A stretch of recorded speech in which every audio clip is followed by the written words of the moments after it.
अच्छा जी बेटा, हमने लास्ट क्लास के अंदर डिस्कस किया जिसके अंदर हमने अकाउंटिंग के 5 पिलर्स को कवर किया। एसेट्स क्या होते थे, लाइबिलिटीज क्या होती थी, कैपिटल, एक्सपेंस, रेवेन्यू। ये 5 पिलर्स ऑफ अकाउंट्स को बेटा हमने कवर किया था लास्ट क्लास के अंदर, जिसमें मैंने आपको बताया था कि पूरी बिजनेस लैंग्वेज, पूरी अकाउंटिंग लैंग्वेज मैटर करती है, डिपेंड करती है। आज वाली क्लास के अंदर बेटा हमारे दो एम्स हैं। पहला एम है बेटा, हमें अकाउंटिंग इक्वेशन क्या होती है ये समझनी है। और दूसरा बेटा, हमें कुछ अकाउंटिंग रूल्स हैं उनके ऊपर डिस्कशन करनी है। तो बेटा अगर मैं बात करूँ ना अकाउंटिंग इक्वेशन की, तो अकाउंटिंग इक्वेशन जो होती है बेटा, वो बेसिकली होती है बेटा assets equals to capital plus liabilities. बेटा अकाउंटिंग इक्वेशन क्या होती है? Asset equals to capital plus liabilities. ऐसा क्यों हो रहा है बेटा? क्यों liabilities equals to capital plus asset नहीं हो रहा? क्यों capital equals to asset plus liabilities नहीं हो रहा? यही क्यों है सर? एसेट ही क्यों इक्वल है कैपिटल और लायबिलिटीज के? देखो बेटा मेरी बात सुनो। अभी हमने लास्ट क्लास के अंदर डिस्कस करा था कि एसेट्स बेसिकली क्या होती हैं? रिसोर्सेज होती है ना। एसेट्स क्या है? रिसोर्सेज हैं। और ये रिसोर्सेज बेटा हम जनरेट कहाँ से कर रहे हैं? कैपिटल और लायबिलिटीज से तो जनरेट कर रहे हैं। तो this is basically my sources.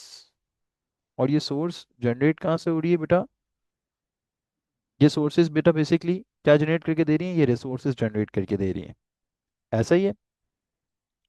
तो देखो बेटा, assets are basically resources. Assets क्या है? हर वो चीज़ जो बिजनेस ओन करता है। अब बिजनेस कैसे खरीदता है वो चीज़ें?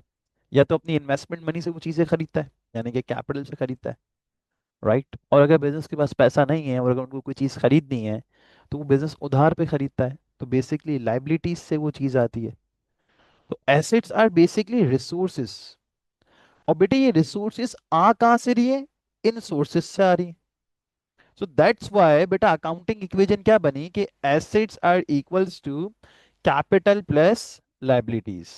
कि these resources are basically coming from these resources are basically coming from sources, sorry। ठीक हो गया बेटे? तो इसीलिए अकाउंटिंग इक्वेशन क्या है? Assets equals to capital plus liabilities. अब इसमें थोड़ी सी मैथ्स लगा के आगे पीछे कर सकते हो कि अगर बंदा बोलता है भाई कैपिटल निकालो अपना, तो फिर कैपिटल कैसे निकालोगे?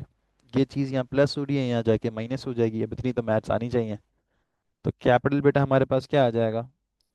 Capital equals to asset minus liabilities. तो अगर एग्जामिनर हमें कहता है कि सर आपने कितना पैसा इन्वेस्ट किया है बिजनेस में, वो निकालो, तो हम क्या करेंगे? अपने एसेट्स में से अपनी लाइबिलिटीज को माइनस करवाएंगे, तो हमारे पास बेटे कैपिटल आ जाएगा। अब देखो मैंने आप लोग के लिए एक एग्जांपल नीचे लिख के रखी है।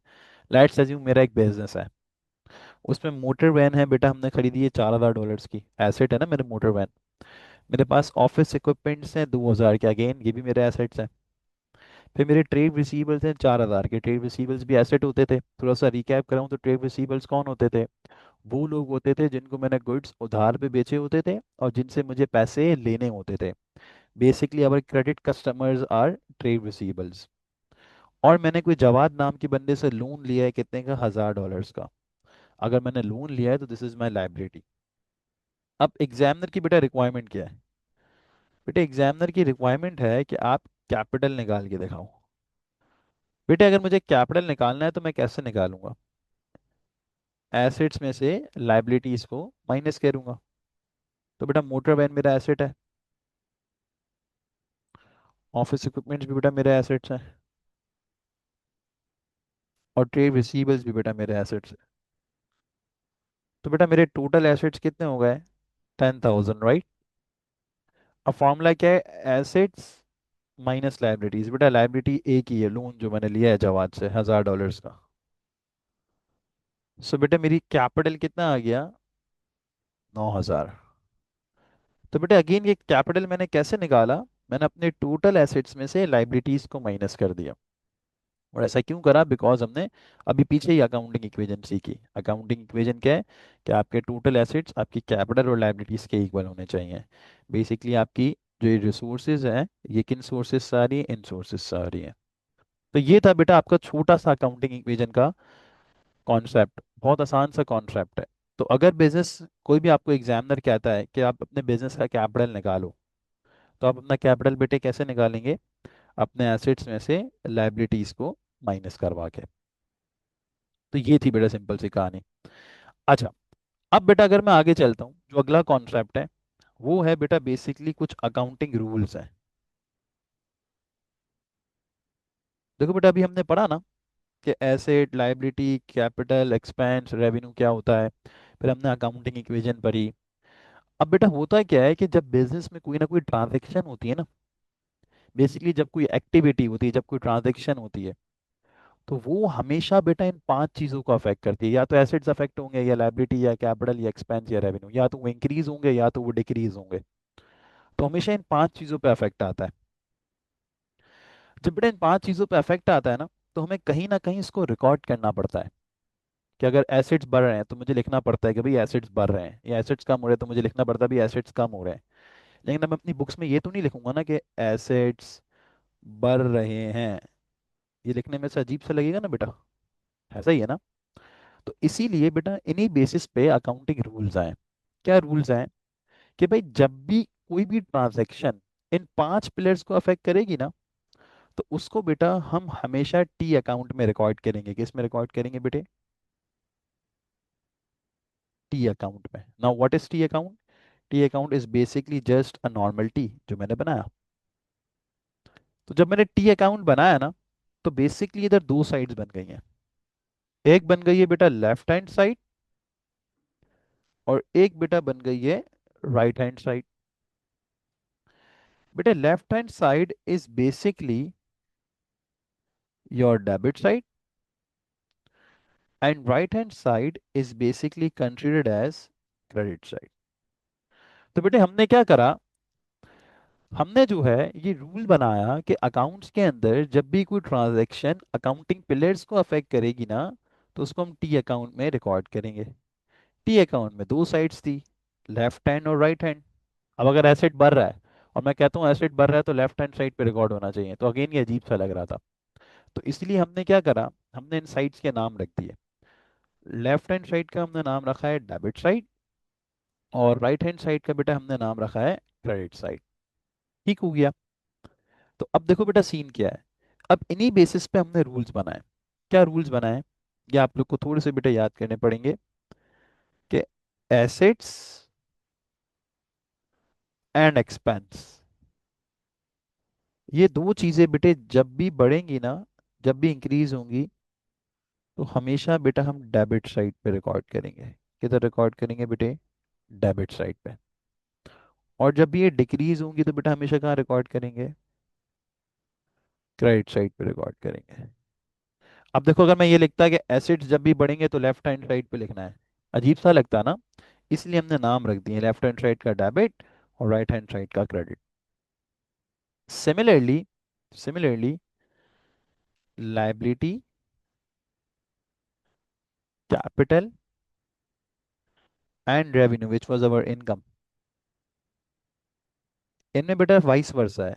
वाइस वर्सा मीन्स ये जब भी बढ़ेंगे ना बेटा, वो हमेशा बेटे क्रेडिट होंगे, एंड जब भी कम होंगे ना बेटे, तो हमेशा बेटे डेबिट होंगे। ठीक है। तो ये जो रूल्स है ना बेटा, ये अकाउंट्स का पहला कॉन्सेप्ट है जो आपको याद करना पड़ेगा। ये भी आगे जाके हम समझेंगे कि एसेट बढ़ रहा है तो डेबिट ही क्यों हो रहा है, क्रेडिट क्यों नहीं हो रहा। इसके पीछे भी बेटा पूरी अकाउंटिंग इक्वेशन से रिलेटेड सारी चीज़ें कनेक्टेड है। बट फिलहाल अभी हम बेसिक सेंस पढ़ रहे हैं, तो हमें फिलहाल अभी इनको लर्न करना है कि एसेट और एक्सपेंस जब भी बढ़ेंगे तो डेबिट, जब भी कम होंगे तो क्रेडिट। लायबिलिटी, कैपिटल और इनकम जब भी बढ़ेगी तो क्रेडिट, एंड कम होगी तो डेबिट। ये अकाउंटिंग रूल्स बेटा हमें याद करने हैं। इन्हीं अकाउंटिंग रूल्स के पीछे जो है ना, सारी की सारी चीजें रिकॉर्ड होंगी बेटा। अब जब भी हम कोई इक्वेशन या कोई भी ट्रांजैक्शन पढ़ते हैं, और उस ट्रांजैक्शन में एसेट्स पे अफेक्ट हो गया, तो मैं ये नहीं लिखूंगा कि एसेट इंक्रीज हो रहा है, मैं लिखूंगा कि भाई जो एसेट है वो डेबिट होगा। और अगर उस ट्रांजैक्शन से एसेट्स डिक्रीज हो रहे हैं, तो मैं ये नहीं लिखूंगा कि एसेट डिक्रीज हो रहे हैं, मैं लिखूंगा भाई एसेट्स क्रेडिट होंगे, क्योंकि एसेट्स कम होते हैं तो क्या होते हैं? क्रेडिट होते हैं। तो इन्हीं बेसिस पे बेटा हम क्या करते हैं, हम डबल एंट्रीज बनाते हैं। क्या बनाते हैं बेटे? Double entries. अच्छा sir, what is double entries? बेटा डबल एंट्रीज का मतलब ये है कि जब भी कोई अकाउंट्स के अंदर ट्रांजैक्शन होती है ना, तो हमें उसको बताना पड़ता है कि क्या चीज़ डेबिट होगी और क्या चीज़ क्रेडिट होगी। ठीक है। जैसे फॉर एन एग्जाम्पल, अगर मैं एक एग्जाम्पल पढ़ता हूँ, पेड रेंट $500 बाय चेक, या बाय बैंक लिख देते हैं, चलो अभी आसान करते हैं। हमने क्या करा, हमने रेंट पे करा है बैंक के थ्रू। बेटा रेंट मेरे बिजनेस का क्या होता है, एक्सपेंस होता है ना। और अभी हमने रूल्स में क्या पढ़ा, एक्सपेंस जब भी बढ़ते हैं तो हमेशा क्या होते हैं बेटे, डेबिट होते हैं। इसीलिए बेटा इस केस की मैं डबल एंट्री क्या बनाऊंगा, डबल एंट्री मीन्स कि क्या चीज़ डेबिट होगी और क्या चीज़ क्रेडिट होगी। तो बेटा मैं क्या करूंगा, मैं रेंट को डेबिट साइड पे रिकॉर्ड कर लूंगा बाय 500। क्यों मैंने रेंट को डेबिट किया, because rent is my expense और मेरे एक्सपेंस बढ़ रहे हैं, तो मैंने डेबिट साइड पे रिकॉर्ड कर लिया। अब हाँ, ये नहीं लिखना कि एक्सपेंस डेबिट बाय 500, नहीं, आपको एक्सपेंस का नाम बताना है। भाई ऐसे तो बिजनेस के बहुत सारे एक्सपेंस हैं, अगर मैं लिखूं एक्सपेंस डेबिट, कौन सा एक्सपेंस, कल को हिसाब करने बैठूंगा तो पता कैसे चलेगा कि कौन सा एक्सपेंस था। इसलिए उसका नाम लिखना है, रेफरेंस देना है कि भाई ये एक्सपेंस है, ताकि कल को हिसाब करूं तो पता तो चले कि इसमें इतना खर्चा हुआ है। सही है। तो इसलिए बेटा मैंने क्या करा था, मैंने रेंट को डेबिट कर दिया बाय 500। क्यों, क्योंकि मेरे एक्सपेंसेस बढ़ रहे थे। अच्छा बेटा, अब मैंने रेंट पे किसके थ्रू करा, मैंने रेंट पे करा बैंक के थ्रू। तो मेरे पास से मेरे पैसे चले गए। जब बेटा मेरे पैसे चले गए तो मेरे पैसे इज माई एसेट्स। और जब मेरे एसेट्स कम होते हैं तो बेटा हम उसको क्या करते हैं, क्रेडिट।